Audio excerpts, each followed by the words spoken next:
It was supposed to be one of those perfect days, a day that would stay in our hearts forever. Lily, my daughter, was graduating from college, and the whole family was gathered to celebrate her achievement. The room was full of laughter, joy, and pride. Lily was beaming, dressed in her cap and gown, her eyes shining with the promise of her bright future ahead. As a mother, I couldn't have been prouder.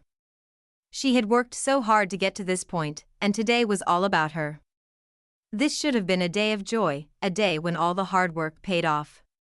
But instead, it became the day my entire world shifted. I was standing at the table, watching Lily's excitement, when I felt David, my husband of 30 years, get up. He raised his glass, and I thought it would be a toast to our daughter's success. But his words weren't the words of a proud father. They were words that shook me to my core. I've decided to start a new life without you, he said, his voice firm and final. The room went completely still. The clinking of silverware stopped, the conversation ceased, and suddenly, it felt like every single person in the room was staring at me.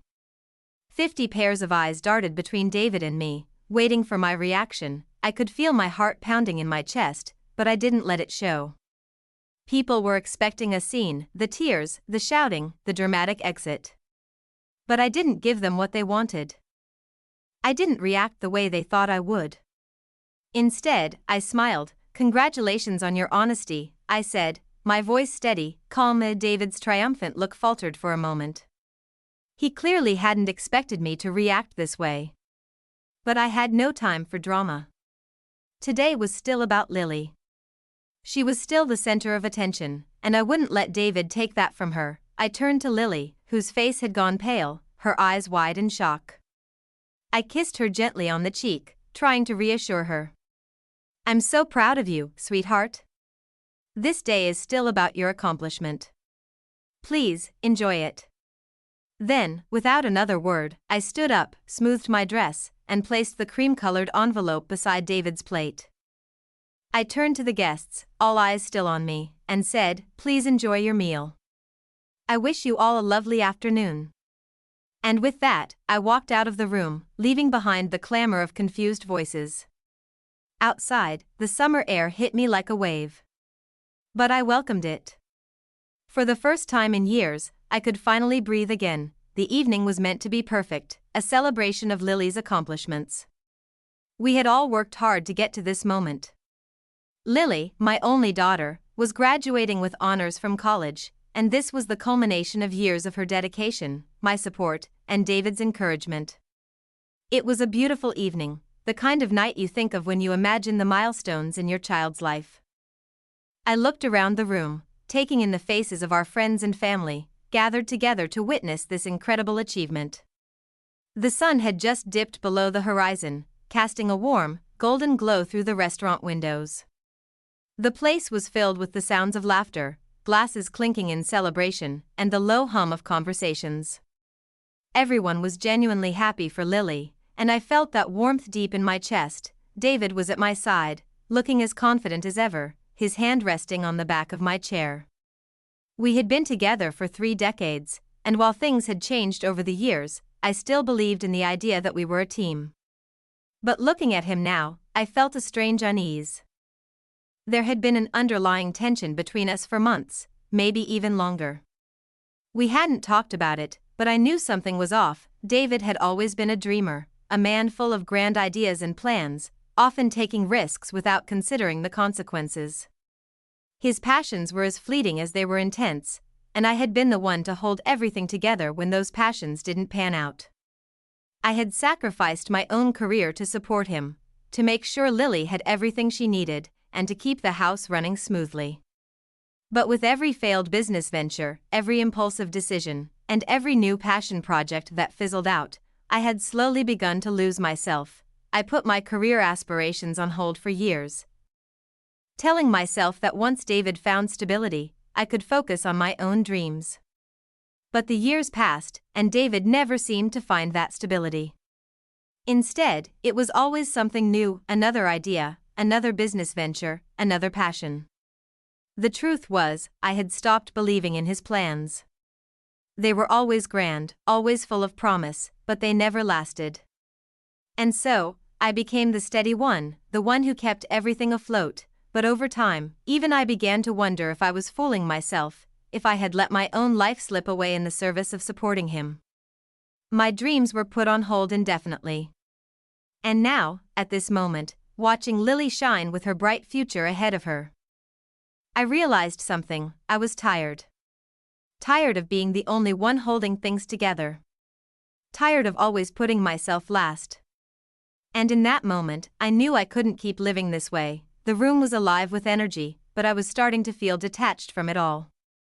I could hear the conversations around me, but my focus was on David. He was talking to some friends, laughing and drinking, but there was a nervous energy about him that I couldn't ignore. He had been distant lately, coming home later and later, his phone constantly buzzing. I couldn't help but notice the texts, the sudden changes in his mood. It was like he was slipping away, and I had no idea where he was going. I thought about the recent months, the discrepancies in our joint bank accounts, the unexplained transfers to an unknown account. At first, I had tried to ignore it, convinced it was just a mistake, or that I was overthinking things. But the more I looked into it, the more I realized something wasn't right. David was hiding something from me, something bigger than I could have imagined. The sinking feeling in my stomach grew as I thought about the way he had been acting. He had always been the one to make the big decisions, to push us into new directions. But now, I was starting to see the cracks in that facade. The extravagant dinners, the trips he claimed were for work but seemed too personal. And then there was the matter of Catherine, the younger woman I had noticed popping up in our lives more and more. At first, I thought nothing of it. She was a friend of David's, someone he had met through work. But as time went on, I realized she was more than just a casual acquaintance. I tried to tell myself I was just being paranoid. But deep down, I knew something was wrong. And I had to find out what it was. Lily was sitting next to me, still beaming with excitement about her day. She was oblivious to the storm brewing just beneath the surface of our family. Her eyes sparkled as she recounted the moments of her graduation, how her professors had congratulated her, how proud she felt of her accomplishments. And for a moment, I allowed myself to bask in the joy of her achievement. This was her day. After all, I didn't want to ruin it, but as I listened to her talk, my thoughts kept drifting back to David. The man I had been married to for over 30 years, the man I thought I knew, was slipping away from me. The thought of what he might be doing behind my back, the life he might be planning with someone else, was almost too much to bear. Then, as if on cue, David stood up, raising his glass for a toast. Everyone's attention turned toward him, waiting for the words he would say. I thought it would be a toast to our daughter, to celebrate her success. But I was wrong. His words shattered the calm, like a stone dropped into still water. I've decided to start a new life without you, he said, looking at me with that confident, almost smug expression. The room went silent. The clinking of silverware stopped, the conversation died away, and all eyes were on me. I felt the weight of every gaze in the room. I could feel my heart racing, my breath catching in my chest. But I didn't let it show. I didn't let him see how much his words hurt. Instead, I did something I hadn't planned on doing. I smiled. As David's words echoed in the room, I felt the weight of them settle over me like a cold, heavy blanket. His declaration of a new life without me seemed to hang in the air, suffocating the warmth that had been filling the restaurant only moments before. I could feel the shock rippling through the crowd, their eyes flickering between him and me, expecting a reaction. I knew exactly what they were waiting for. They expected me to cry, to scream, to run out of the room in a dramatic show of emotion. After all, this was supposed to be a day of celebration, a day about Lily and her achievements, not about the unraveling of a marriage that had lasted for 3 decades. But they didn't understand. I wasn't going to give them what they wanted. Instead, I took a slow breath, allowing the silence to stretch out just long enough for everyone to feel uncomfortable. I looked at David, who was still holding his glass of champagne, his expression full of defiance, as if expecting me to break down and beg him to stay. But I didn't. I wasn't going to beg. Not anymore. I smiled, softly, calmly. "Congratulations on your honesty," I said, my voice steady. The words slipped out with such calmness that they startled even me. David's confident expression faltered for a split second, a flicker of uncertainty crossing his face. But I didn't care about that anymore. For the first time in a long while. I didn't care what he thought of me. I turned to Lily, whose face had gone pale. She was sitting beside me, still in her graduation gown, looking as though the weight of the world had suddenly descended on her. I could see the shock in her eyes, the disbelief. She had always been my little girl, my pride and joy, and I would be damned if I allowed her to carry the burden of David's selfishness. I kissed her on the cheek, trying to reassure her without words. "I'm so proud of you, sweetheart. This day is about your accomplishment, not about him." Her lips trembled, and I could see the tears threatening to spill over, but I could also see the strength in her. She was my daughter. After all, she had inherited my practicality, my ability to keep things together even when everything felt like it was falling apart. I stood up from the table, smoothing down the fabric of my dress, my movements deliberate. There was no need for dramatics, no need to make a scene. I wasn't going to give David that satisfaction. Instead, I reached into my handbag and pulled out a cream-colored envelope. It wasn't much, but it was enough. I placed it gently beside his plate, making sure he saw it. His eyes narrowed as he looked at the envelope, his confusion evident. "What's this?" he asked, his voice just a little too high-pitched, a little too frantic now. "Something for you to read later." I replied evenly. I didn't wait for him to say anything else. I turned away from the table, my heels clicking on the restaurant's polished floor, echoing in the silence that had descended on the room. All eyes were still on me, but I didn't care. I didn't look back. I couldn't afford to. I walked out of the restaurant, the weight of 50 pairs of eyes pressing on my back. But I didn't falter. The door swung shut behind me, and I stepped out into the warm summer night. The air felt different, somehow. As though the world had shifted and I was finally stepping into my own. The cool breeze hit me, and for the first time in years, I felt free. The weight of my marriage, of my responsibilities, had been crushing me for far too long, but now, I felt lighter. This was the moment I had been waiting for, the moment I had been preparing for in secret. I heard the door open behind me and David's voice, now frantic, calling my name. "Bianca, what the hell is this? What have you done?" But I didn't stop. I didn't look back. I just kept walking, a small smile curving on my lips. The envelope I had left behind was only the beginning. It was my first step into a new life, one that didn't involve David or his lies. I had been patient for years, but now, it was my turn. My turn to take control. My turn to choose the path I would walk, and I wasn't going to let anything or anyone stop me. David and I had been married for 30 years, but as I stood there, walking away from the restaurant, I couldn't help but wonder where it all went wrong.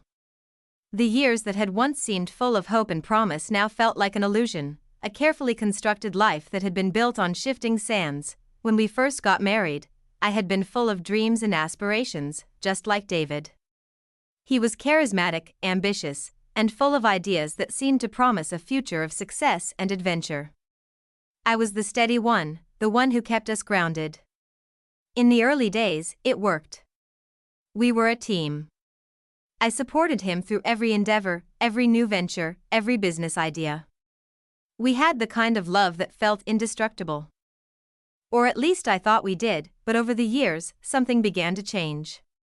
David's dreams, which had once felt inspiring, began to feel like burdens.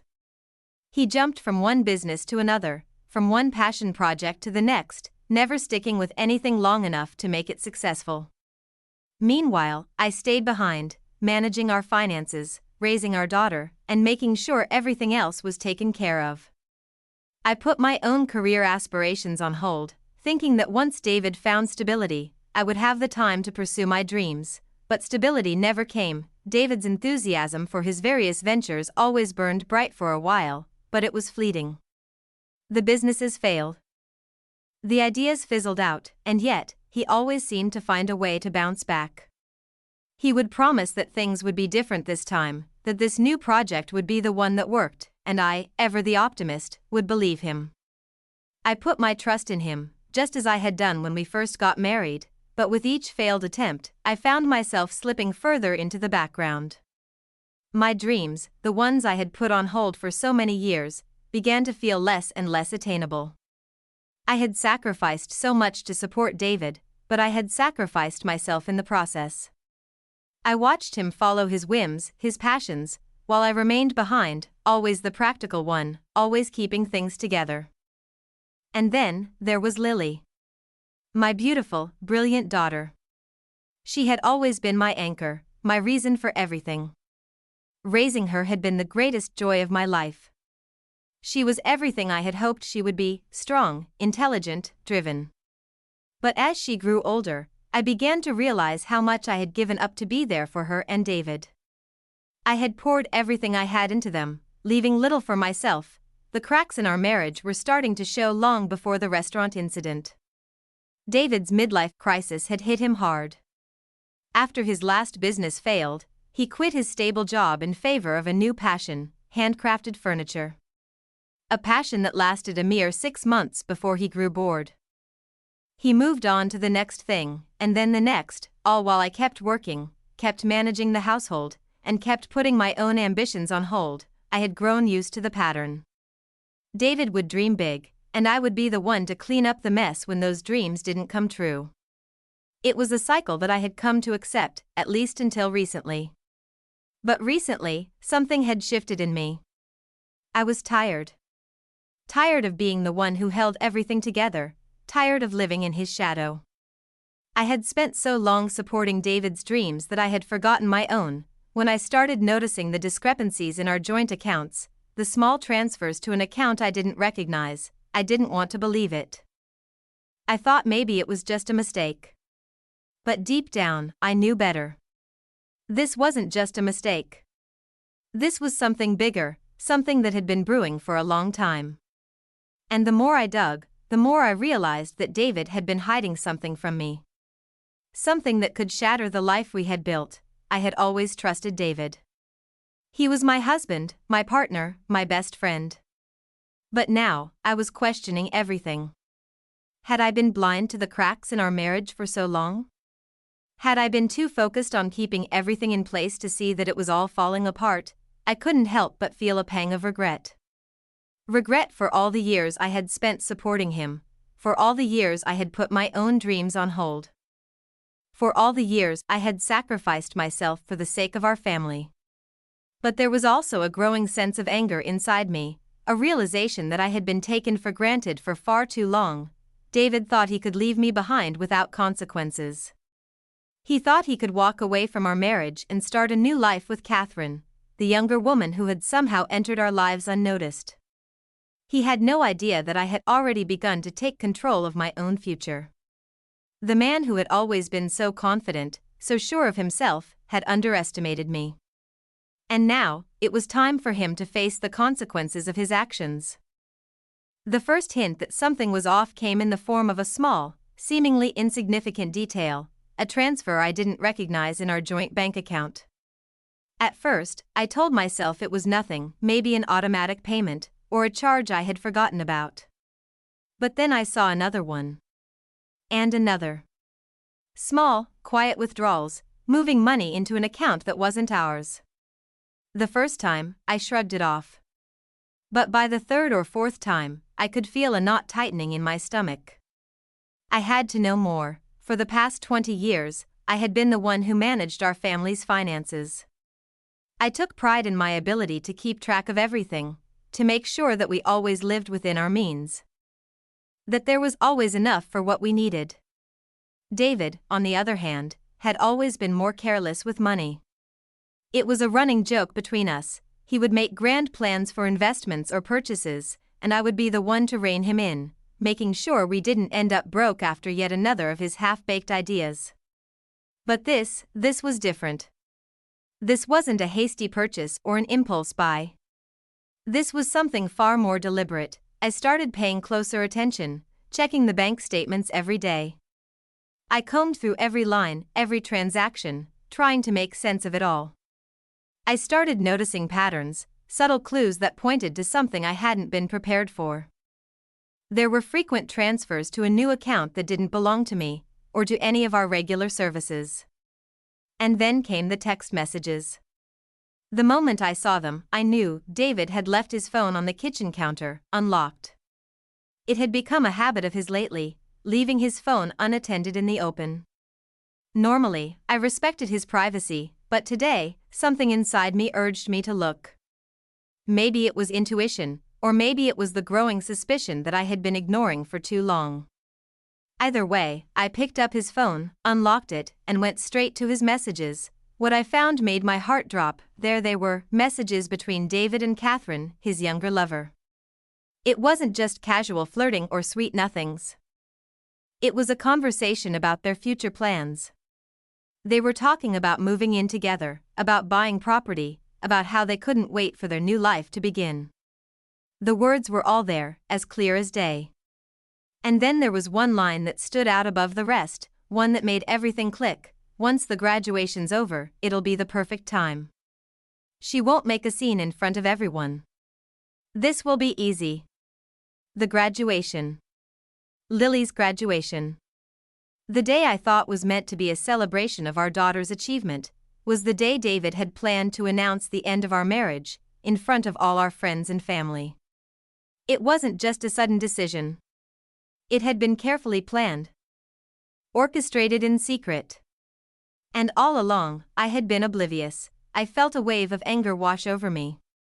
Anger at David, for betraying me, for betraying us. Anger at myself, for not seeing it sooner. But most of all, I felt a deep, bone-deep sadness. This man, the one I had spent my life with, the one I had sacrificed so much for, had been planning this for months. While I had been taking care of everything, making sure Lily had what she needed, making sure our home was in order, David had been living a secret life. But as the anger and sadness began to settle, something else took its place, a sense of clarity. I wasn't going to let him get away with this. I wasn't going to let him rewrite our story and turn me into the helpless wife. Left behind and ignored. I wasn't going to be the woman who cried and begged for him to stay. No. I was going to take control. I had the power now, and I was going to use it. I started gathering evidence. I didn't confront him. Not yet. There was a part of me that wanted to confront him right there, to throw everything in his face and demand an explanation. But I knew I had to be smart about this. I had to make sure everything was in place before I did anything. So I spent the next few days carefully documenting everything. The transfers. The texts. The evidence of their affair. I even went so far as to track down the account Catherine had been using. I consulted with an attorney. I wasn't sure exactly where this would go, but I knew I needed to protect myself. I was prepared for what was coming next, even if David wasn't. What I hadn't expected, though, was just how much David had been underestimating me. For all his grand schemes, for all his ideas about how easy it would be to walk away from this marriage, he had missed one crucial detail. I had been the one holding everything together for years. I had been the one who had managed our finances, our investments, and our future. And now, I was going to use that knowledge to make sure he didn't get away with this. The more I looked into their affair, the more I realized that David wasn't just emotionally checked out of our marriage, he was financially setting himself up for his escape. Catherine was part of his plan, yes, but so were the accounts, the investments, and the properties he had been looking at. This wasn't just about a new relationship. This was about a complete betrayal of me, of our family, and of everything we had built together. The day of Lily's graduation was the day everything would change. But it wasn't going to be David's day. It would be mine. The morning after the dinner, I woke up with a sense of clarity that I hadn't felt in years. The shock of David's announcement had worn off, replaced by something more resolute, more determined. I was no longer the woman who lived in his shadow, the woman who always played second fiddle to his dreams. I had my own plans now, my own future to build. And as much as it hurt to acknowledge it, I knew that David and I were no longer on the same path. Lily had called me late that night, her voice quivering with confusion and concern. She couldn't understand why David had chosen such a public moment to make his declaration, to shatter the family we had so carefully built. I had tried to reassure her, telling her that this was not her burden to carry, but I could hear the hurt in her voice. She had always been so proud of our family, so proud of the life we had given her. And now, that image was falling apart before her eyes, but I knew that this moment, as painful as it was, would eventually make her stronger. She would understand in time that I was doing this for both of us. For too long, I had put everything aside for David, for the family, for the marriage.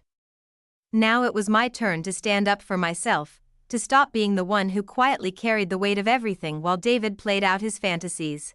I spent the next few hours preparing. I knew that David would come for an explanation.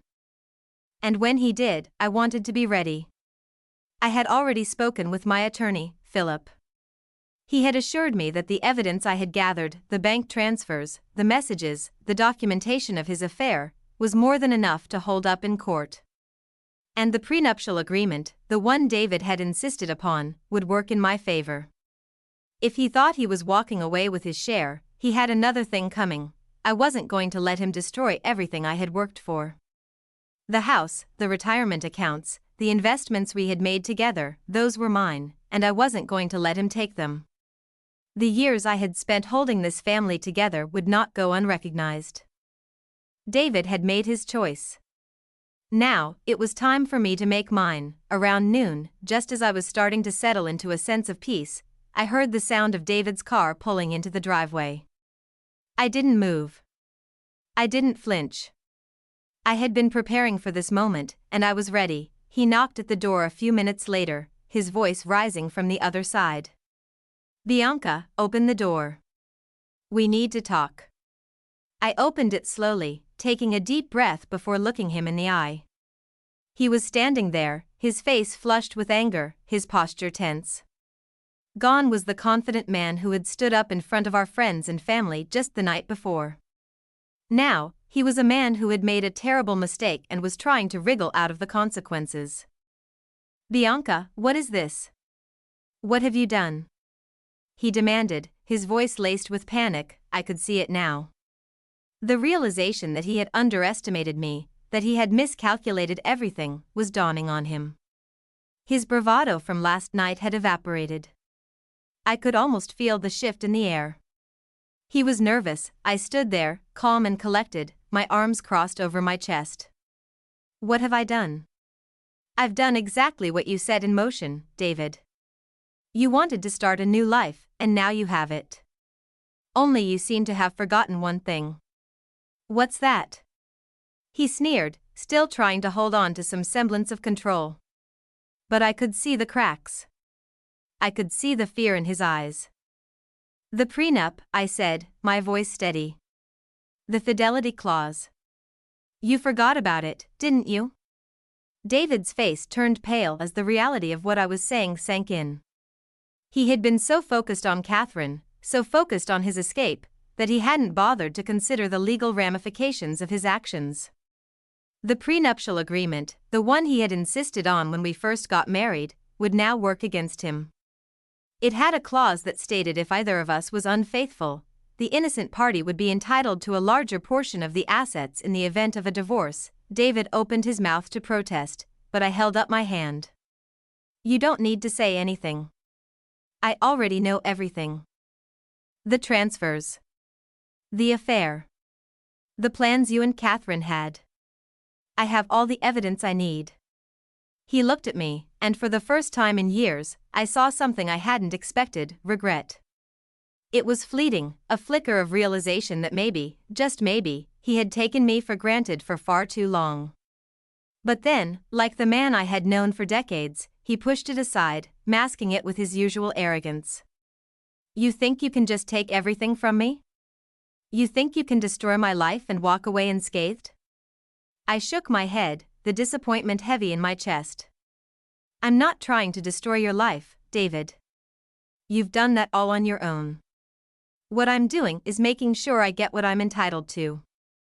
What you're entitled to now is the consequences of your actions. David stepped forward, his voice rising in desperation. This isn't over, Bianca. I won't let you get away with this. You'll regret it. I didn't flinch. Go ahead. Fight me. But know this, you'll lose. And with that, I turned and walked away, leaving him standing there, his anger simmering. I could feel the weight of the moment, the finality of it. The man I had spent my life with was gone.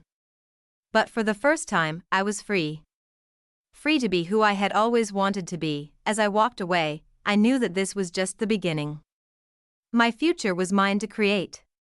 No more sacrifices. No more standing in the shadows. It was my turn now. The next few days passed in a blur of phone calls, emails, and meetings with my attorney, Philip. I was no longer the passive participant in my own life. The decisions that I had once put off for years, the dreams I had postponed, were now within reach. The shock of David's betrayal had transformed into a quiet resolve, and I was moving forward with a clarity I had never felt before. I spent the days organizing the documents I had gathered, the bank transfers, the text messages, the evidence of David's affair. Everything was in order, everything was set. It felt surreal, almost as though I were watching this unfold from a distance, like it wasn't really happening to me. But then I would catch a glimpse of Lily. And I would remember exactly why I was doing this. It wasn't just about me. It was about her, too. I had to show her that strength came from standing up for yourself, that the worst things in life didn't have to break you, they could be the catalyst for a new beginning. Lily was quieter than usual, her eyes clouded with confusion.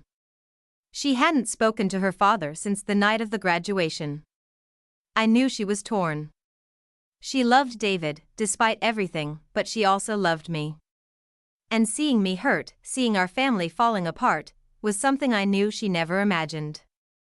It wasn't the life I wanted for her, but it was the life we were living, and I had to help her navigate it. One evening, after another long day of meetings, I found myself sitting on the couch in our living room, a glass of wine in hand, reflecting on everything that had transpired.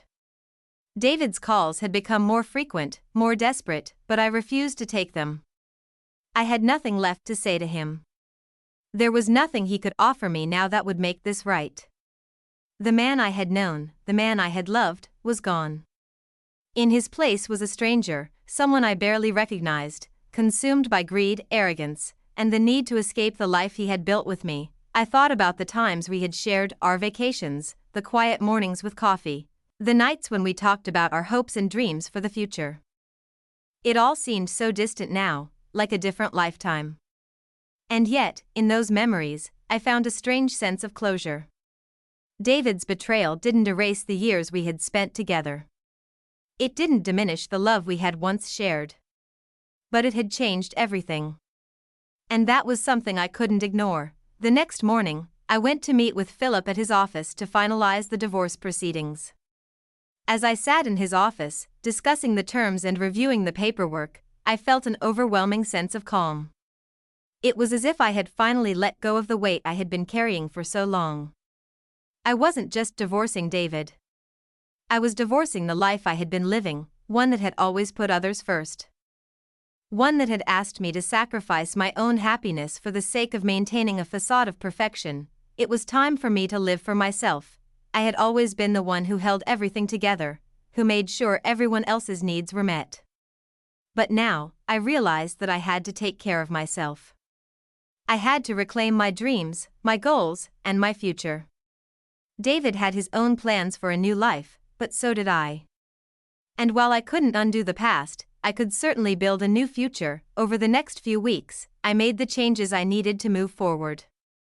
I found a small office space downtown and started setting up my financial consultancy, something I had always dreamed of doing but had put off for years.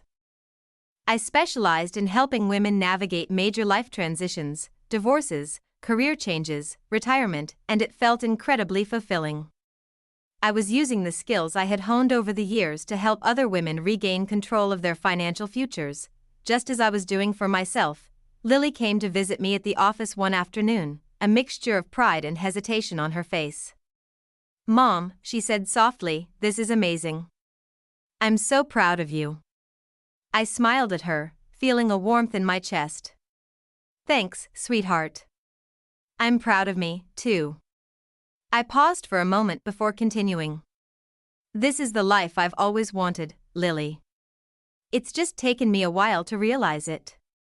She nodded, her eyes softening. "I know you've always been there for me. But I'm happy you're doing this for yourself. You deserve it." And in that moment, I knew that no matter what happened, no matter how hard the road ahead might be, I had made the right decision. This wasn't just about taking control of my financial future, it was about taking control of my life, my happiness, and my identity. For the first time in years, I was living for myself, and that was something I could be proud of. David's life continued to unravel. The business he had tried to rebuild without my support crumbled under the weight of his lies and bad decisions. Catherine moved on, as I had predicted, when she discovered the truth about his finances. The lavish lifestyle he had promised her turned out to be nothing but smoke and mirrors. The beach house, the luxury cars, everything was out of reach now. In the weeks that followed, David made several attempts to reach out to me, but I refused to take his calls. I had no interest in hearing his apologies or excuses. The man I had loved was gone, and in his place was someone I no longer recognized, and as for me?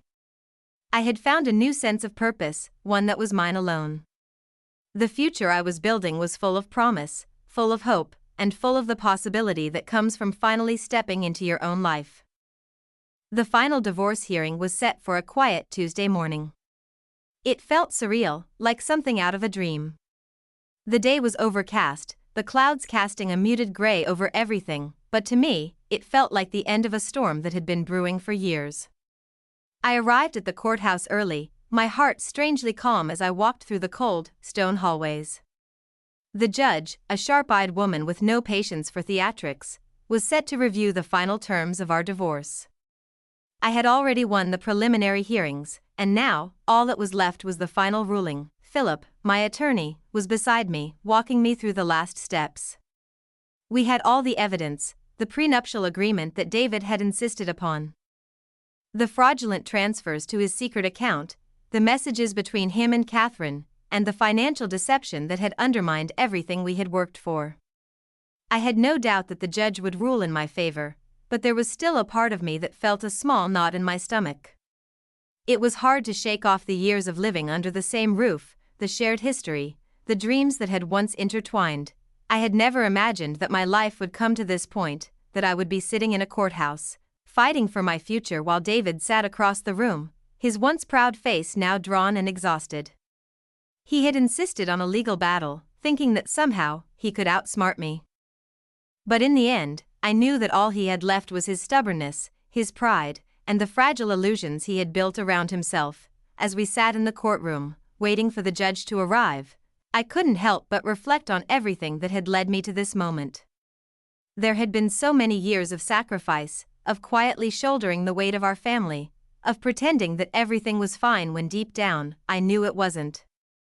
And then, when the betrayal came to light, I was forced to confront the reality of my life with David, the lies, the secrets, the constant cycle of disappointment. It had been painful, but now, as I sat there with my future ahead of me, it felt like the most freeing experience I had ever known. The doors to the courtroom opened, and the judge entered. She was a no-nonsense woman, in her mid-50s, wearing glasses perched at the end of her nose, a stern look in her eyes. She glanced at us both briefly before taking her seat. "Mr. and Mrs. Caldwell," she said, her voice measured, "I've reviewed all the documents and evidence presented. We are here today to finalize the terms of your divorce. Mrs. Caldwell, you have made it clear that you seek an equitable division of assets, and based on the prenuptial agreement, which remains valid despite your husband's claims to the contrary, I am inclined to rule in your favor." David's face turned an unhealthy shade of red as he leaned forward, attempting to interrupt. But the judge's sharp gaze silenced him instantly. "I've reviewed your case thoroughly, Mr. Caldwell," she continued. "I've seen the evidence of financial misconduct, and I have to say, your actions speak for themselves. You will not be receiving any benefits from this marriage beyond what is fair and stipulated by your agreement. The fidelity clause remains in effect, and as such, you will not be entitled to half of the marital assets. David's shoulders slumped. It was the first time in this entire process that I had seen him truly defeated. I couldn't help but feel a rush of vindication. The man who had spent the last few months thinking he could manipulate me, who had taken my trust for granted, was now facing the consequences of his actions. The judge turned to me then. Mrs. Caldwell, I've also reviewed your request to retain the family home, and given the prenuptial agreement and the circumstances of this case, I am granting you full possession of the property.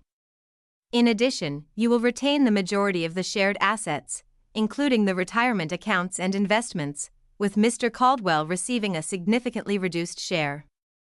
I looked at David, but I didn't feel any satisfaction in seeing his face twisted with frustration. I was beyond that now. I wasn't interested in winning or losing, I was interested in moving forward. This was my life, my future, and I was reclaiming it, piece by piece. Your final ruling will be made in a few days, the judge concluded. The paperwork will be filed, and I expect both parties to comply with the terms without further delay. With a final nod, she dismissed us, and Philip and I stood, collecting our things. As we walked out of the courtroom, I could feel a weight lifting off my shoulders. The years of emotional baggage, the hurt, the anger, everything was starting to feel lighter. I had walked through fire, and now, I was finally on the other side. David didn't follow us out.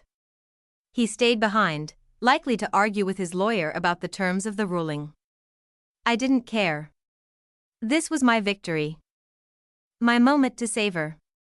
I was no longer defined by the life I had lived with him. I was Clara Caldwell, a woman who had taken control of her own destiny, a woman who had found her strength again. That evening, Philip called to confirm that everything had been finalized. I felt a sense of peace wash over me, knowing that it was over. It wasn't just the end of my marriage, it was the beginning of something new. Something better. The next few days passed in a whirlwind of paperwork, phone calls, and finalizing the details of my new life. I had rented an office space for my financial consultancy, and the clients were already starting to come in. There was a sense of excitement that I hadn't felt in years, like I was finally living for myself. For the first time since I had met David, Lily was supportive, though I knew it was hard for her to see her father unraveling. But she understood. She saw the strength in me, and she was proud. In a way, I think she was proud of herself, too. We were both moving forward. Together, but separately. A few weeks later, David reached out once more. I knew what he wanted to talk, to try to make amends. But I had nothing left to say to him. The woman I had once been, the woman who had sacrificed everything for him, was gone. As I sat in my new office one afternoon, looking out at the city, I realized something profound. I had not only survived, I had thrived. And this was just the beginning. The weeks following the final divorce decree were a blur of change. My life, which had been dictated by David's decisions for so long, was finally mine to command. Every corner of our home, every piece of furniture that we had accumulated over the years, now felt like a symbol of what I was leaving behind. I couldn't deny the bittersweetness of it all. The home where Lily had grown up, where David and I had once shared our dreams, was no longer the place I wanted to be. It wasn't just the physical space that had changed, it was everything, the way I viewed the world, my relationship with David, and most importantly, my relationship with myself. Lily had moved out to Charleston for her new job. And although I missed her, it felt like the beginning of a new chapter for both of us. She was growing into her own woman, a smart, independent young woman who had always been more resilient than I gave her credit for. I was proud of her, but I was also proud of myself for realizing that I could do this. I could stand on my own 2 feet. I wasn't just surviving, I was living again. David, on the other hand, had retreated into his own misery. I'd heard through the grapevine that he was struggling. His business was falling apart without the financial stability I had once provided. Catherine had left him not long after the divorce, when she realized that the life he had promised her was nothing more than an illusion. He hadn't expected that. David always thought he could keep up the facade, pretending to be the successful man, the charming husband, while hiding behind lies and deceit. But now, the truth was out in the open, and David was left to face the consequences of his actions. There were days when I couldn't help but feel a twinge of pity for him. He had been my husband for nearly 3 decades, and despite everything, I still cared about the man he used to be. But that was the problem, wasn't it? He had changed. Or maybe, as I began to realize, he had always been this way, and I had simply been too blinded by love to see it. He had always been the dreamer, the one with grand ideas, while I was the practical one. The one who kept everything together when he couldn't. I had spent years cleaning up his messes, only to find that he didn't appreciate it, that none of it mattered to him in the end. I wasn't just angry at him for the affair, I was angry at myself for allowing it to go on for so long, but no more. I wasn't going to waste another minute of my life on regret. I had spent too many years prioritizing David's happiness over my own, and now it was time to focus on me. I had dreams of my own that I had put aside for far too long. The financial consultancy I had started was finally gaining traction, and I was starting to build a reputation for myself. The women who came to me for help were grateful. Not just for the financial advice, but for the sense of empowerment that came with understanding their own worth. I had always been good at numbers, at making sense of complicated financial statements, but now, I was helping others navigate the emotional side of their finances as well. I had been through it all, and now I was using my experience to help other women avoid the same mistakes I had made. One afternoon, as I sat in my small office, looking over a client's portfolio, I felt a sense of satisfaction that I hadn't experienced in years. The work was fulfilling, but it was more than that. It was the sense of independence, the feeling of control, that I had longed for during my marriage. I wasn't just helping people with their finances. I was helping them take charge of their lives, of their futures. Lily called me that evening, as she often did now that she was settled in Charleston. She was happy, really happy, in a way that I hadn't seen her in a long time. She had met someone, a fellow graduate from her university, and they were talking about taking the next step in their relationship. As a mother, I felt the pang of worry, of wanting to protect her from heartbreak. But as a woman, I knew that this was part of her journey, just as my own journey had led me here. We couldn't protect the people we loved from every hurt. All we could do was teach them how to heal. How to move forward. "I'm proud of you, Mom," she said one evening as we talked. "You've really turned things around. I don't think I could do what you did, leaving Dad and starting over." I smiled, the warmth in her words filling me with pride.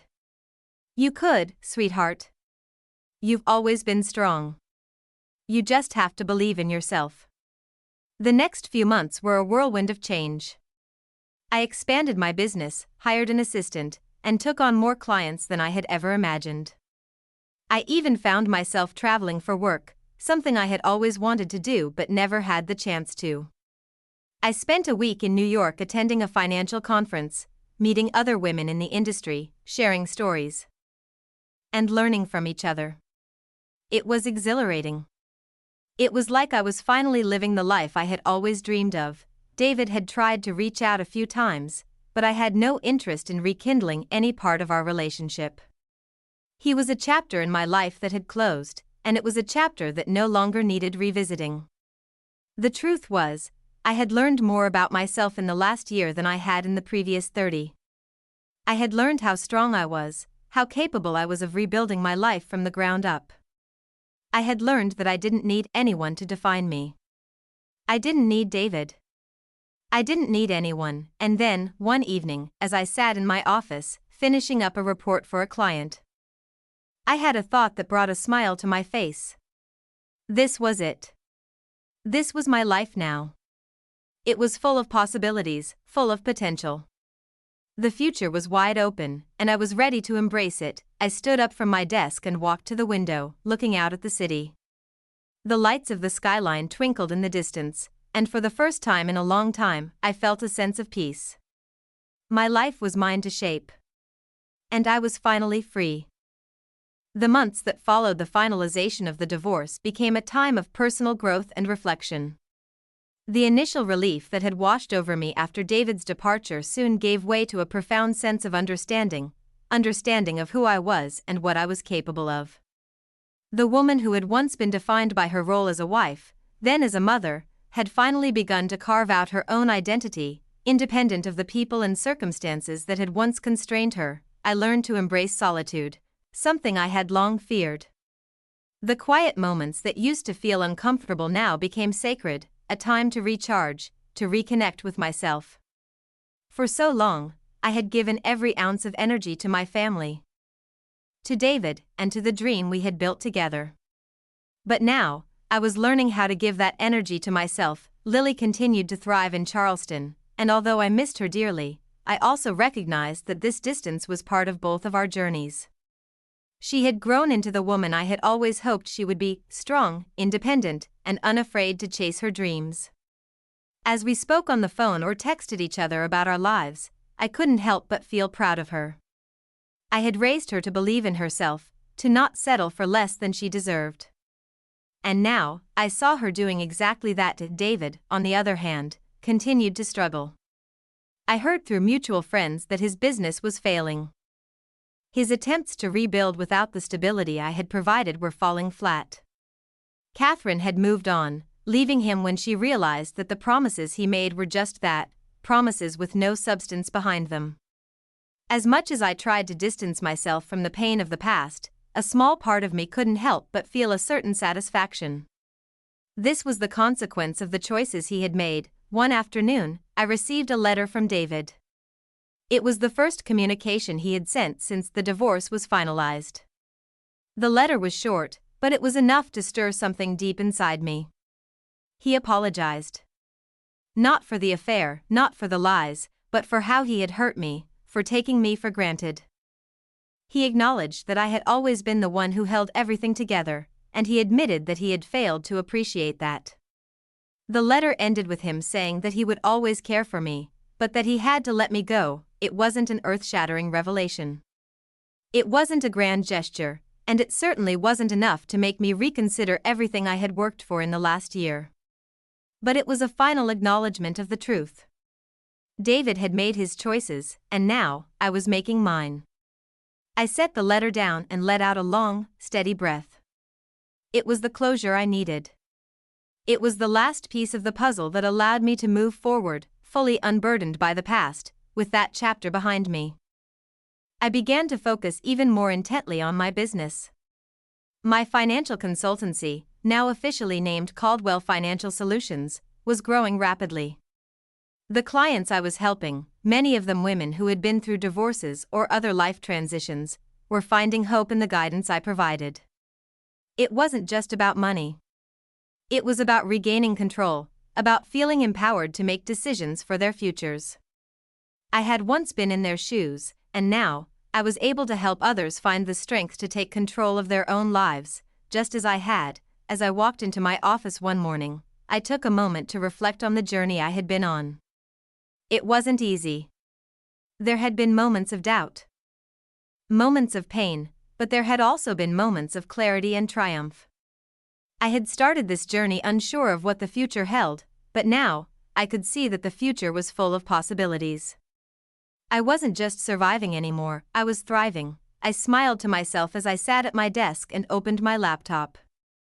The email from a new client was waiting, and with it, a new opportunity to help someone else rewrite their story. For the first time in my life, I was fully in control of my own narrative.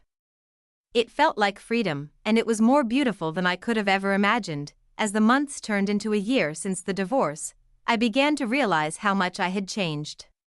The woman who had once been so dependent on others for validation and love had transformed into someone who no longer feared her own independence. I had become someone I had always wanted to be, strong, self-sufficient, and full of possibilities. I had taken the shattered pieces of my life, the ones David had left behind, and used them to build something new. Something better. Something that was all mine. The most remarkable part of this transformation was the sense of peace I had found. For so long, I had allowed the fear of loneliness, the fear of failure, to hold me back. I had been so afraid of what others would think if I stood up for myself, if I let go of the expectations that had been placed on me. But now, I had shed those fears. I wasn't waiting for anyone's approval anymore. I wasn't seeking anyone's validation. I had finally learned to validate myself. Lily had visited a few times in the past year, and each time, I noticed something different. The first time she came to see me after the divorce, she seemed tentative, almost nervous. She was used to the old version of me, the version that was always trying to keep everything together, always worried about what everyone else thought. But over time, I saw the change in her, too. She was no longer worried about my well-being. She could see the strength in me, the woman I had always been but had hidden for so long. One weekend, while we were sitting on the porch of my new home, sipping wine and talking about everything that had happened, she looked at me with a mix of admiration and wonder. "Mom, I don't think I ever really saw you before. I always thought you were just, the steady one. But you're so much more than that. You've always been so much more." I smiled at her, my heart swelling with pride. "You're right, sweetheart. I think I've always known that. But sometimes it takes a little while to see it for yourself." Our relationship had changed, too. We were no longer just mother and daughter, we were two women, each on her own journey, each finding her own way. And in that shared understanding, our bond grew stronger. I wasn't just her mother. I was her equal. David, of course, continued to try to reach out occasionally, but I had no need to engage with him anymore. His voice on the other end of the phone, his messages, none of it mattered to me.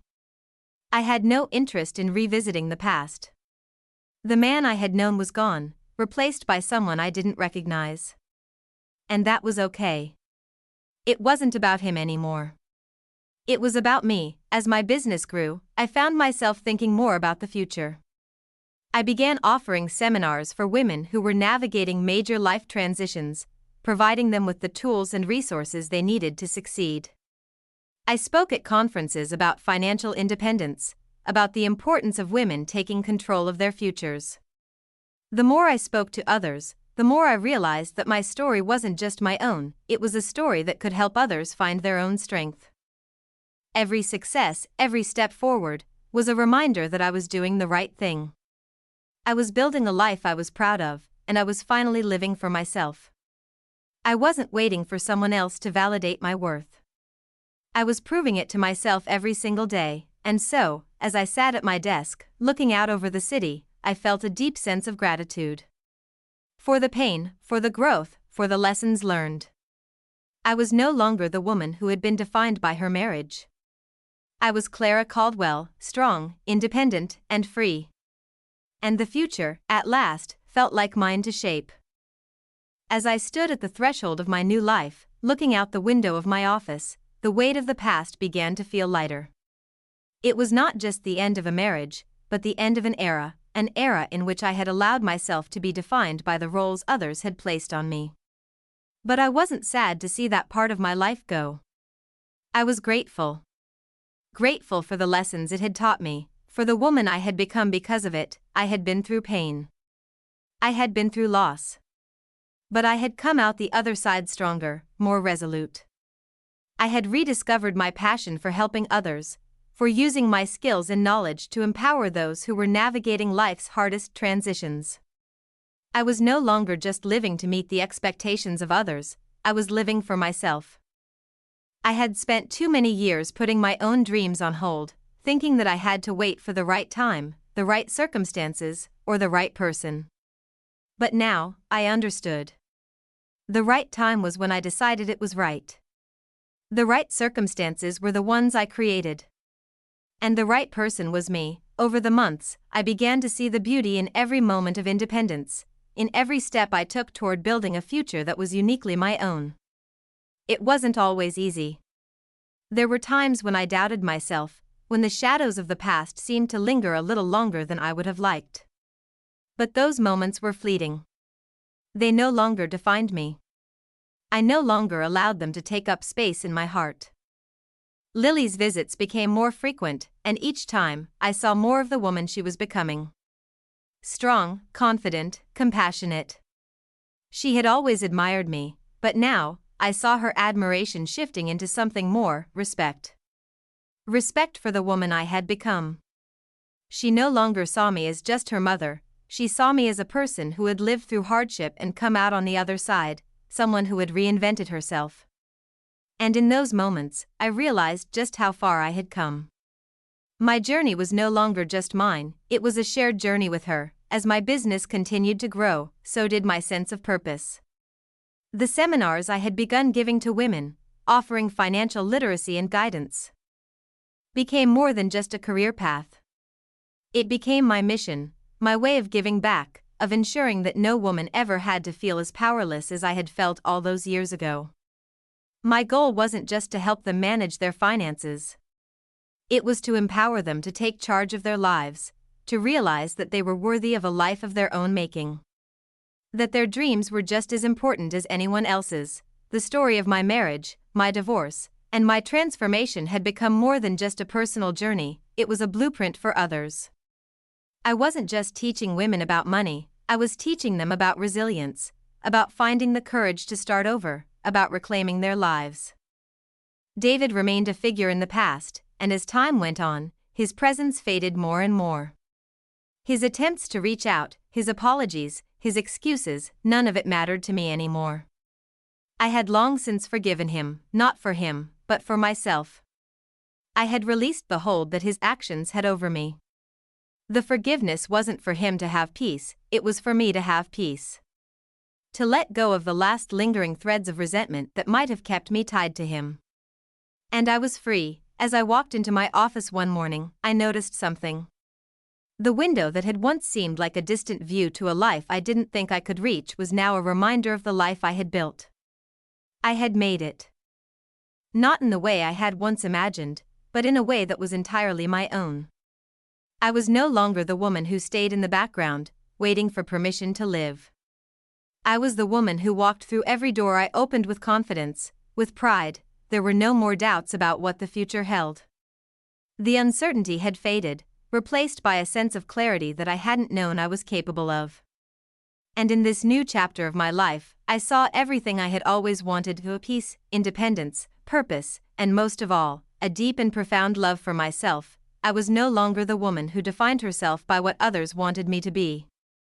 I was Clara Caldwell, a woman who had stood up for herself, rebuilt her life, and found her own worth, and as I looked ahead, I knew this was just the beginning. The future was wide open, and it was mine to embrace. As the years passed, I watched as the foundation of my new life solidified, layer by layer, each decision a brick laid firmly in place. There were moments of doubt, yes, there always would be. Life has a way of testing you, of throwing obstacles in your path when you least expect them. But with each test, I became stronger. I realized that no matter what happened, I could face it. I could weather the storms. I had done it before, and I would do it again. But this time, I would do it on my terms. I had begun to travel more, something I had always dreamed of but never had the chance to do when I was tied to a life I didn't fully choose for myself. The first trip was to Paris. It wasn't a grand gesture of rebellion, it wasn't a screw you to David or anyone else. It was simply something I wanted to do. A way to remind myself that I had the freedom to experience the world, to see the beauty in it for myself, without waiting for someone else to share it with me. I had lunch at a small cafe by the Seine, the breeze soft on my skin, the sounds of the city humming around me. I could hardly believe that just a year before, I had been sitting in a conference room with David, planning our future together, never suspecting that the life I thought we had would crumble so quickly. And yet, here I was, alone in Paris, surrounded by history and beauty. Finding peace within myself, Paris was only the beginning. I began taking weekend trips, short getaways to new cities, to explore, to rediscover parts of myself I had lost along the way. I had no destination in mind, no grand plans other than to experience the present. I had spent so many years looking forward to a future that I had never controlled, that I had lost sight of the small moments that made life beautiful. It was those small moments, watching the sun set over the skyline, walking through the quiet streets of a foreign city, feeling the excitement of new opportunities, that truly made me feel alive. And then, one evening, as I sat in a cozy bistro in Florence, sipping a glass of wine, I realized something simple, yet profound. I was happy. Not because everything in my life was perfect or because I had everything I had once dreamed of. No, I was happy because I had finally learned to live for myself. I had learned to stop waiting for someone else to give me permission to be happy. I was my own permission slip. I thought about Lily, of course. She was still the most important person in my life, and I had supported her every step of the way as she built her own future. I was proud of the woman she had become. She had never once doubted her worth, even in the face of challenges. She had inherited my strength, and for that, I was grateful. She was living her dream. Just as I was starting to live mine, then, in a quiet moment of reflection, I thought of David, not with anger or resentment, but with understanding. He was a man lost in his own ways, unable to see the value of the life he had, until it was too late. In some ways, he had given me the gift of freedom, even though he didn't realize it at the time. His betrayal had been the catalyst for my transformation, and for that, I couldn't entirely hate him. He had unknowingly forced me to become the woman I was always meant to be. I had once believed that my identity was tied to the roles I played: wife, mother, caregiver. But now, I realized that those roles did not define me. I defined me. My worth didn't come from being attached to someone else's dreams. It came from my ability to create my own. Back at home, the changes were just as evident. My business, which had started as a small dream, had grown into something far bigger than I had ever imagined. I had helped countless women gain control of their finances, find their independence, and take charge of their futures. And through it all, I had found purpose. I had found my place in the world. I wasn't looking for validation from anyone. I wasn't waiting for anyone to tell me that I was enough. I had already figured that out. I was enough. And that realization, though it had come slowly, had changed everything for me. I had stopped comparing myself to others, stopped wondering if I was doing the right thing, stopped doubting my decisions. I had learned to trust myself. To know that whatever happened, I could handle it. As I sat in my office, looking out the window at the city skyline, I couldn't help but feel an overwhelming sense of gratitude. I had been through pain, betrayal, and heartbreak. But I had also been through rebirth. I had rebuilt myself, not from the ashes, but from the lessons I had learned. And those lessons had given me the strength to live a life I had never imagined, one that was all my own. The road ahead was mine to navigate. I had no idea where it would take me, but for the first time, I wasn't afraid. I was ready to walk it, to embrace whatever came next, with open arms. The future was wide open, and it was mine. I had finally reclaimed my life. And it was beautiful.